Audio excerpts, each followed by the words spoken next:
میں رب واحد کی عبادت اور بندگی کی جائے اور اللہ رب العالمین کے علاوہ کسی کا بھی نام اس میں نہ لیا جائے۔ رب ذوالجلال والاکرام نے فرمایا وَأَنَّ الْمَسَاجِدَ لِلَّهِ فَلَا تَدْعُوا مَعَ اللَّهِ أَحَدًا، مسجدیں اللہ رب العالمین کی ہیں، اللہ رب العالمین کا گھر اللہ رب العالمین کی عبادت کے لیے، شرک سے بالکل ہی پاک اور توحید کا گہوارہ اور کتاب و سنت کا علم بردار اور مسجد کے مینارے، یہ اللہ واحد کی وحدانیت کے گن گاتے رہتے ہیں۔ ان مساجد کے لیے مسلمانوں نے ہمیشہ کوشش کی کہ اللہ رب العالمین کے بندے جہاں پر ہوں ان کو بندگی کرنے کی جگہ بھی فراہم کی جائے، اور وہ جگہ اوقاف کی جگہیں کہلاتی ہیں جو اللہ رب العالمین کی رضا کے لیے اور اللہ رب العالمین کی خوشنودی کے لیے وقف کر دی جاتی ہے۔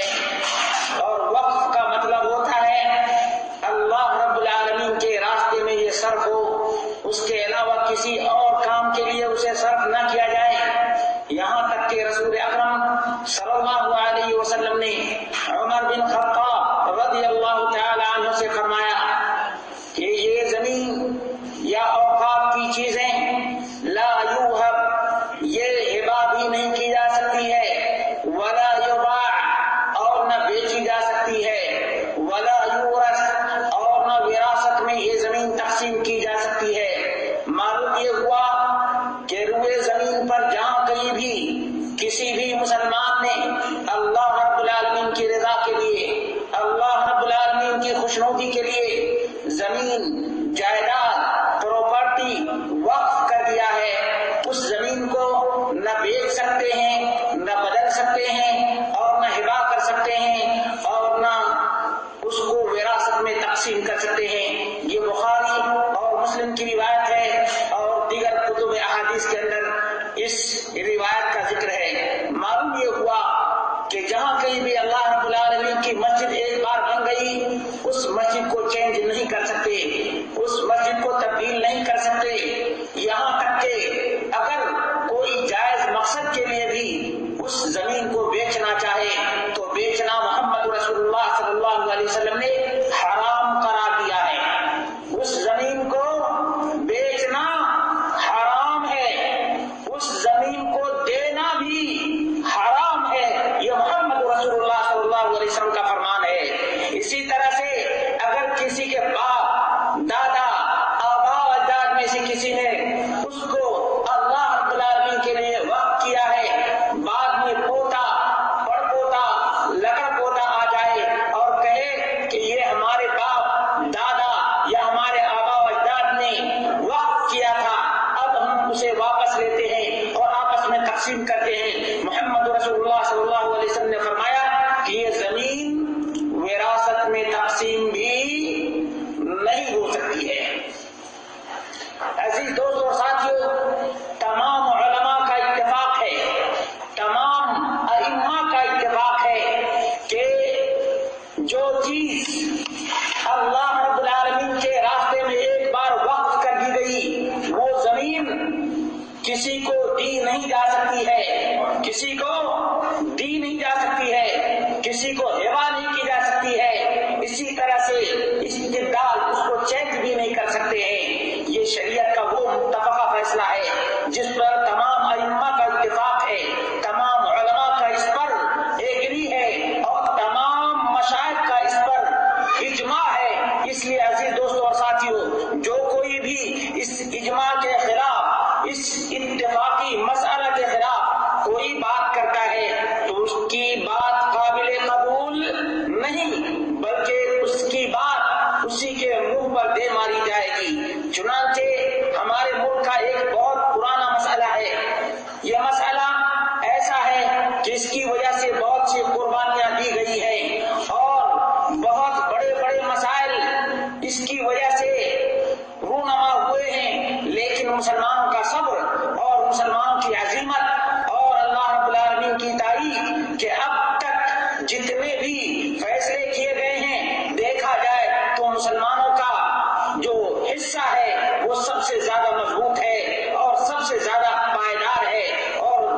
سے زیادہ پختہ ثبوت فراہم کرتا ہے۔ اس لیے عزیز دوستوں اور ساتھیوں، مسجد بابری مسجد، یہ مسجد آپ کو معلوم ہونی چاہیے کہ یہ وہ مسجد ہے جس کی تعمیر 1528 عیسوی میں ہوئی تھی۔ اس کی تعمیر کب ہوئی تھی؟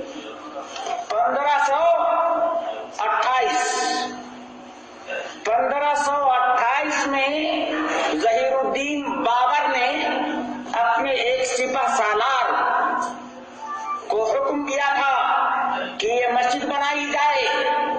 اس مسجد کی وسعت کا آپ اندازہ لگا لیجئے، 850 لوگ بیک وقت اس مسجد میں نماز ادا کر سکتے تھے۔ 850 لوگ اس مسجد میں نماز ادا کر سکتے تھے۔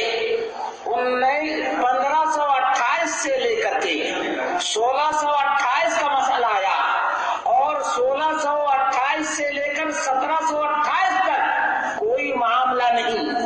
مسلمانوں کے لیے یہ مسجد تھی، مسلمان اس میں عبادت اور بندگی کرتے تھے، اللہ واحد کا نام لیتے تھے، اللہ کا ذکر کیا کرتے تھے، اور اللہ رب العالمین کی بندگی کیا کرتے تھے۔ 1857 میں انگریزوں کا جب قبضہ ہو گیا تو انگریزوں کی ایک پالیسی تھی، وہ پالیسی آپ جانتے ہیں، لڑاؤ اور حکومت کرو، لڑاؤ اور حکومت کرو۔ اس سے پہلے مسلم، غیر مسلم، سکھ، عیسائی، یہ تمام کے تمام مل جل کر رہا کرتے تھے۔ یکجہتی کا ماحول تھا، امن و آشتی کا ماحول تھا، امن و شانتی کا ماحول تھا، نہ کوئی جھگڑا تھا، نہ کوئی فساد تھا، اور نہ کہیں پر خانہ جنگی کی نوبت آئی تھی۔ لیکن انگریز جب آئے تو انگریزوں کو مسلمانوں نے خاص طور سے پسند نہیں کیا، اور مسلمانوں نے اس کو ٹکنے نہیں دیا۔ تو اس نے یہ سوچا کہ جب یہ آپس میں لڑنے لگیں گے، مرنے لگیں گے، تو ہماری طرف سے توجہ ہٹ جائے گی، اور یہ لوگ آپس ہی میں لڑ کر مر جائیں گے، ختم ہو جائیں گے، لیکن ہماری حکومت پائیدار بن جائے گی، ہماری حکومت پائیدار ہو جائے گی، اور ہم کو امن و سکون سے رہنے کا موقع فراہم ہو جائے گا۔ چنانچہ وہ مسجد جو 1528 عیسوی میں بنی تھی، مسلمانوں کی تھی، صدیاں گزر چکی ہیں، برسہا برس گزر چکے ہیں، یہاں تک کہ ایک بدباطن انگریز پیدا ہوا، ایک بدباطن انگریز پیدا ہوا، اس کا نام تھا H.O. اس نے سب سے پہلے اپنی کتاب، اپنی گزٹ کے اندر یہ لکھا کہ یہاں پر غیر مسلم کا معبد تھا، بت کدا تھا، اور اس کو توڑ کر ظہیر الدین بابر نے یہاں پر مسجد بنائی ہے۔ 1885 میں یہ معاملہ سب سے پہلے لوگوں کے بیچ میں آیا۔ اندازہ کیجئے، جس مسجد کو بنے ہوئے تقریباً 300 سال ہو چکے ہیں، تقریباً کتنے سو سال؟ 300 سال ہو چکے ہیں۔ اس عرصے میں کبھی بھی کسی کو یاد نہیں آیا کہ یہاں پر کبھی مندر بھی تھا، کسی کو پتا بھی نہیں تھا کہ یہاں پر کبھی کوئی رام بھی پیدا ہوا ہے۔ اتنی صاف اور کلیئر بات ہے۔ 1885 سے لے کر کے اور 1936 تک یہ معاملہ اپنے اندرون خانہ ہی چلتا رہا ہے، اور کھچڑیاں پکتی رہی ہیں، یہاں تک کہ 1936 کا معاملہ ہے۔ 1936 میں اس مسجد پر کچھ لوگوں نے حملہ کر دیا، اور معمولی سا بابری مسجد کا نقصان ہو گیا، معمولی سا نقصان ہو گیا 1936 میں۔ یہاں تک کہ جب 23 دسمبر کی ٹھنڈی کا موسم تھا، رات کے وقت میں تقریباً 50 لوگ مسجد میں گھس گئے 1949 میں۔ کب؟ 1949 میں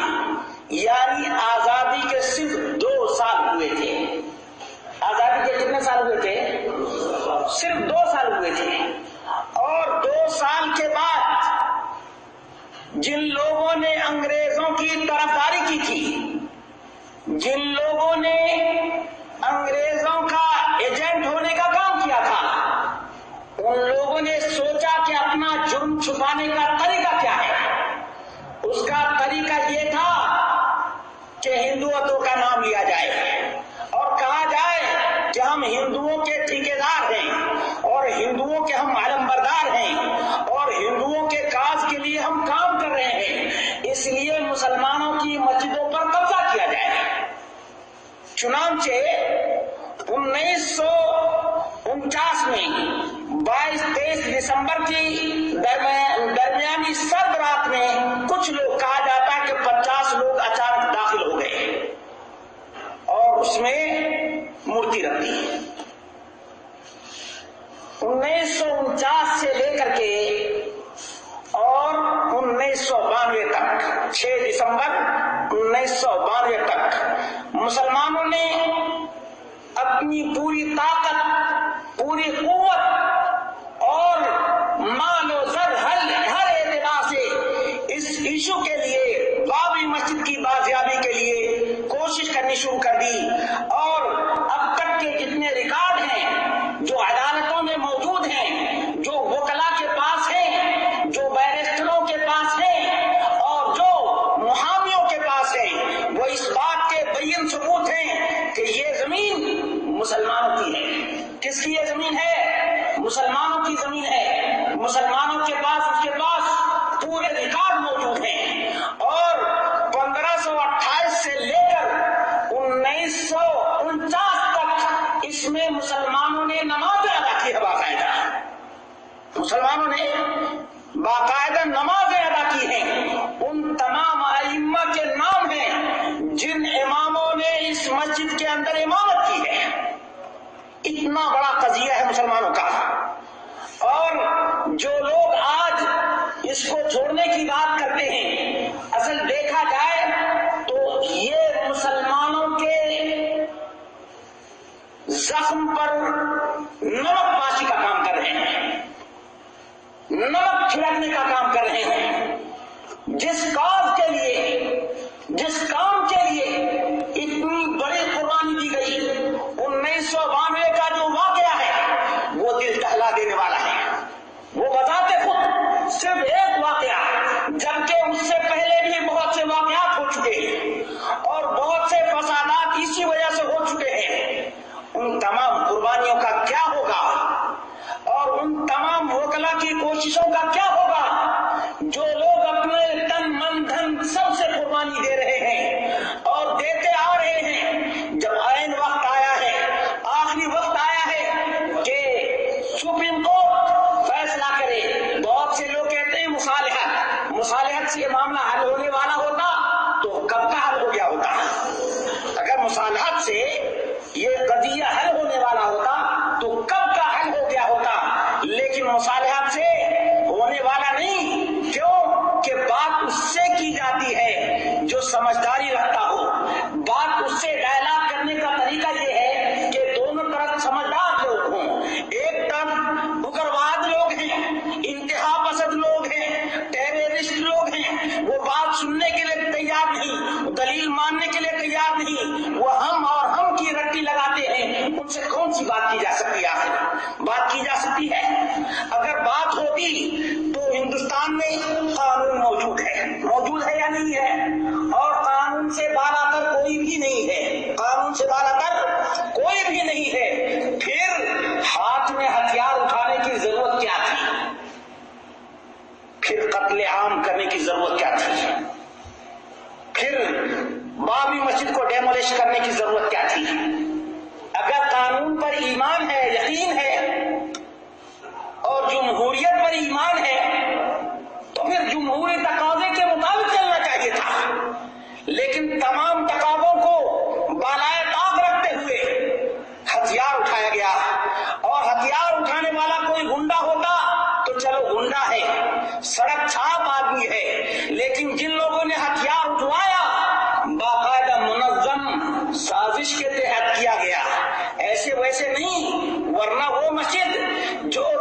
300 سال 400 سال تک اس کے در و دیوار کو کچھ نہیں ہوا تو اس کو پھاوڑے سے توڑا جا سکتا تھا. اس کی در و دیوار پہ یہ پھاوڑے کام کر سکتے تھے. اس کو باقاعدہ ڈیمولش کیا گیا ہے اور پلاننگ کے تحت کیا گیا ہے. آپ دیکھیں گے ان ویڈیوز کو جو اخبارات میں شائع ہوئے, ٹی وی چینلز پر عام کیے گئے, ان کو آپ دیکھ لیں گے تو آپ کو پتا چلے گا کہ کس طرح سے اس اتنی قدیم ترین مسلمانوں کی مسجد کو اڑایا گیا ہے اور ڈیمولش کیا گیا ہے.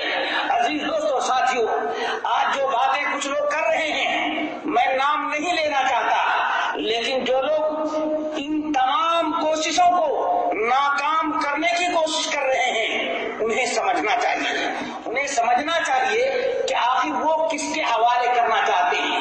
کچھ لوگ کہتے ہیں کہ فلاں مذہب میں یہ بات ہے تو اس جگہ کو چینج کیا جا سکتا ہے, اس کو تبدیل کیا جا سکتا ہے. میں پوچھتا ہوں میرے عزیز دوستوں اور ساتھیوں, جس زمین کو ایک مسلمان نے اللہ کی رضا کے لیے, اللہ کی خوشنودی کے لیے اور اپنے بعد اس کا اجر و ثواب حاصل کرنے کے لیے وقف کیا ہو, کیا اس زمین کو بت کرنے کے لیے دیا جا سکتا ہے؟ اندازہ کیجیے آپ, جس جگہ رب واحد الہ واحد کی عبادت کی جا رہی ہو اس جگہ پہ بت کدا بنایا جا سکتا ہے, غیر اللہ کی عبادت اس جگہ پہ کی جا سکتی ہے اور اس کے لیے وہ زمین ہبا کی جا سکتی ہے, جبکہ محمد رسول اللہ صلی اللہ علیہ وسلم کا فرمان ہے وَلَا يُوهَبْ, یہ زمین ہبا بھی نہیں کی جا سکتی ہے. اس کے بدلے میں یونیورسٹی مانگنا اور اس کے لیے زمین مانگنا یہ بھیک منگی نہیں تو اور کیا ہے, اور تنازل نہیں تو اور کیا ہے, اور تمام تر کوششوں کو سبوتاژ کرنا نہیں تو اور کیا ہے. اصل مقصد تو ہونا یہ چاہیے کہ جب ہمارا معاملہ سپریم کورٹ میں ہے تو ہم سپریم کورٹ کے فیصلہ کو ماننے کے لیے تیار ہیں, ہم ماننے کے لیے تیار ہیں, لیکن ان تمام کوششوں کو بالائے طاق رکھتے ہوئے کہا کہ نہیں ہم مصالحتی کوشش کر رہے ہیں. کس کے ساتھ کر رہے ہیں بھائی؟ جس کا نام و نشان نہیں اس کے ساتھ کر رہے ہیں, جس کا نام و نشان نہیں. نہ ہم آپ کو تسلیم کرتے ہیں. 32 سالوں تک یہ شخص مسلم پرسنل بورڈ کا ممبر رہا ہے, 32 سالوں تک ممبر رہا ہے. مسلم پرسنل بورڈ کی کوشش ہے شروع سے آج تک کہ مسلمانوں کے لیے یہ مسجد دوبارہ بنائی جائے, مسلمانوں کے حق میں فیصلہ کیا جائے, اس لیے کہ اس کے پورے کاغذات مسلمانوں کے پاس ہیں. کس کے پاس ہیں؟ مسلمانوں کے پاس کاغذات ہیں. کورٹ کسی کے معتقدات کو نہیں دیکھتا, لا قانون کسی کے عقیدے کو نہیں دیکھتا ہے, کسی کے آستھا کو نہیں دیکھتا ہے, بلکہ قانون کاغذات کو دیکھتا ہے. کاغذات کس کے پاس ہیں؟ میں مسلمانوں سے پوچھتا ہوں. کاغذات مسلمانوں کے پاس ہیں. اب مسلمانوں کے پاس کاغذات ہیں تو اسے مسلمانوں کے حوالے کر دینا چاہیے. عدل کا تقاضا یہی ہے, دستور کا تقاضا یہی ہے, قانون کا تقاضا یہی ہے, دنیا میں عدل و انصاف کا تقاضا یہی ہے کہ جس کی زمین ہے اسے دے دی جائے, چاہے وہ مدرسہ بنائے, چاہے یونیورسٹی بنائے, چاہے وہ مسجد بنائے, جو اس کی زمین ہے جو کچھ بنانا چاہے وہ بنائے. اور جو لوگ کسی کی جائیداد پر اٹیک کیے ہیں, کسی کی جائیداد پہ حملہ کیے ہیں, ان کو سرعام سزا دی جائے, ان کو سرعام سزا دی جائے. آج اتنا عرصہ گزر گیا, بھلا بتاؤ کہ 50 سے زائد لوگوں کے اوپر مقدمے چلے, لیکن آج تک کس کو سزا ملی ہے؟ کسی کو سزا ملی؟ کسی کو سزا نہیں ملی. اگر ایک مسلمان یہ کہتا ہے کہ یہ زمین دے دینے کے بعد معاملہ ٹھنڈا ہو جائے گا, میں کہتا ہوں ٹھنڈا نہیں ہوگا اور گرم ہوگا. بولو کیوں؟ اس لیے کہ جتنے ہی مجرم کو چھوٹ ملتی ہے اتنے ہی جرم میں وہ آگے بڑھتا ہے. ابھی تمہاری ایک مسجد کا مسئلہ نہیں ہے, 3000 مسجدوں کا معاملہ ہے, 3000 مسجدوں کا. حالانکہ مسلمانوں کا اس بات پر اتفاق ہے کہ اگر کوئی زمین کسی کی بھی ہو غصب کی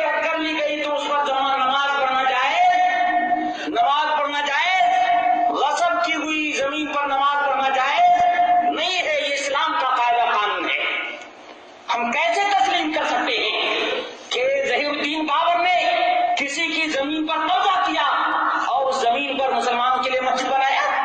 کیا اسے پتا نہیں تھا؟ ہر ایک مسلمان کو پتا ہے کہ کسی کی ایک بالش زمین بھی کوئی آدمی لے گا تو قیامت کے دن اس کے 7 گنا زیادہ اس کے اوپر لوڈ کر دیا جائے گا جس کو وہ اٹھا نہیں سکتا ہے. تو نماز کے لیے کسی کی زمین ہڑپ کرنا یہ شریعت اسلامیہ میں حرام ہے. جس طرح سے وقف کی زمین کو کسی کے حوالے کرنا حرام ہے اسی طرح سے کسی کی زمین غصب کر کے وہاں پر مسجد ہی کیوں نہ بنائے یہ بھی حرام ہے. معلوم یہ ہوا کہ کسی کے مقتدے کو کسی کے عبادت کی جگہ کو توڑ کر کے مسلمانوں نے مسجد نہیں بنائی ہے. اب آئیے دیکھ لیجیے یہ جتنے فارمولے پیش کیے جاتے ہیں کیا ان میں کچھ بھی عقلانیت ہے؟ بالکل عقلانیت نہیں ہے. کیوں عقلانیت نہیں ہے؟ اس لیے کہ دیکھ لیجیے اگر مصالحت کا معاملہ ہوتا تو بہت سے خبراء، بہت سے مفکرین اور بہت سے بیرسٹر جمع ہوئے تھے 2002 میں بہت سے لوگ جمع ہوئے تھے. 2003 تک کوئی بات ہی نہیں ہوئی، یہاں تک کہ 2010 کا معاملہ آ گیا، تب تک بھی کوئی بھی مصالحتی کوشش کامیاب نہیں ہوئی. آج جب ایک آدمی دیکھ رہا ہے کہ مسلمانوں کے حق میں فیصلہ ہونے والا ہے تو کہہ رہا ہے کہ ہم مصالحت کی کوشش کرتے ہیں. ان کی شخصی ذاتی کوئی اور بات ہو سکتی ہے، ہمیں اس سے کیا لینا دینا.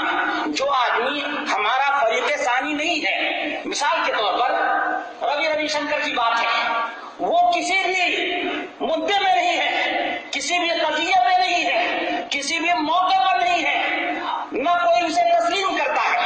اس سے بات کرنے کی ہمیں کیا ضرورت ہے؟ مسلمانوں ذرا سوچو کہ اس سے بات کرنے کی ہمیں ضرورت کیا ہے؟ اس کا جب کچھ لینا دینا نہیں. مثال کے طور پر ہم سے اور آپ سے کوئی بات چیت ہے، ٹھیک ہے، ہم اور آپ بات کریں تو سمجھنے والی بات ہے، لیکن جس کا تیسرا آدمی جس کا کچھ لینا دینا نہیں ہے ہم اس سے بات کر کیا کر سکتے ہیں؟ کوئی فائدہ اٹھا سکتے ہیں؟ کبھی نہیں فائدہ اٹھا سکتے ہیں. اب جن لوگوں کے پاس یہ لوگ جا رہے ہیں ان لوگوں کا حال دیکھ لیجئے. ان لوگوں نے کہا کہ ہم اس کو مانتے ہی نہیں ہیں، اور دنیا میں جو جگ ہنسائی کر رہے ہیں، دنیا میں جو بے عزتی مسلمانوں کی کر رہے ہیں، مسلمانوں کی جو بزدلی کی ہر پوری دنیا میں ذکر لوگ کر رہے ہیں، بھلا بتائیے کہ اس کا خمیازہ کون بھگتے گا؟ کیا عام مسلمان تزلد نہیں ہوں گے؟ کیا عام مسلمان اپنی ہمت نہیں کھو بیٹھیں گے؟ کیا وہ یہ نہیں سمجھیں گے کہ ہم بے یار و مددگار ہیں؟ حالانکہ اللہ رب العالمین نے مسلمانوں کو کہا ہے وَأَنْتُمُ الْأَعْلَوْنَ إِن كُنتُم مُؤْمِنِينَ، اگر تم مومن ہو تو تم سربلند رہو گے.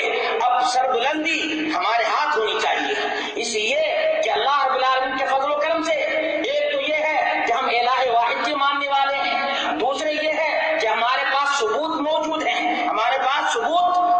ہیں، اس کے باوجود ہم سرنڈر کر جائیں. جو ظالم ہے اس کے پاس کوئی دلیل نہیں سوائے آستھا کے کوئی دلیل نہیں، کوئی پروف نہیں، کوئی ثبوت نہیں، اس کے باوجود ہم اس کو دے دیں. یہ اس سے بڑا ظلم اور زیادتی اور کیا ہو سکتی ہے؟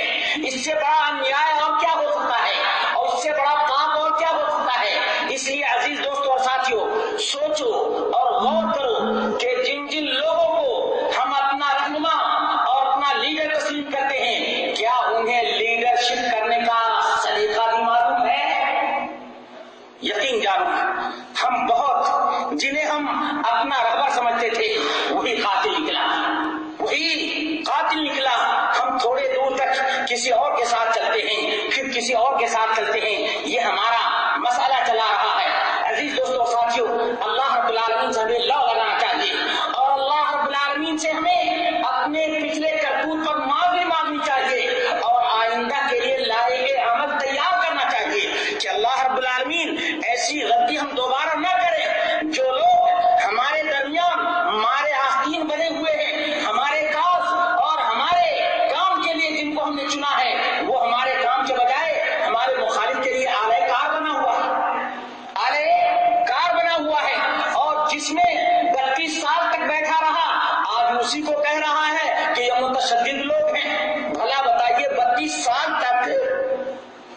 گھر میں رہے اس میں کوئی متشدد نہیں تھا، اس میں کوئی ٹیررسٹ نہیں تھا.